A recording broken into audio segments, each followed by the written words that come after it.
तो फाइनली दोस्तों आ चुके हैं फिर से धमाकेदार अपडेट के साथ।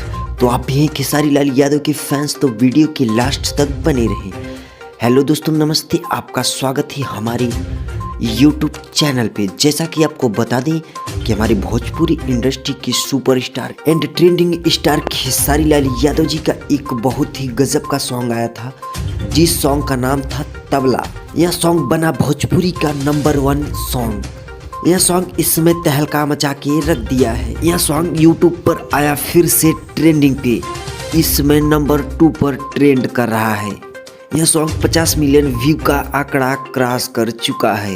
यह सिर्फ आपके प्यार की बदौलत हुआ है। तो आप भी खेसारी लाल यादव के फैंस हैं तो कमेंट करिए, कमेंट में बताइए कि हाँ मैं भी खेसारी लाल यादव जी का फैंस हूँ। और ऐसे ही भोजपुरी के रिलेटेड इन्फॉर्मेशन पाने के लिए हमारे चैनल को कर दीजिए सब्सक्राइब और बेल आइकन को प्रेस कर दीजिए, ताकि मैं जो भी नया वीडियो अपलोड करूं उसका नोटिफिकेशन सबसे पहले आप तक पहुंचे।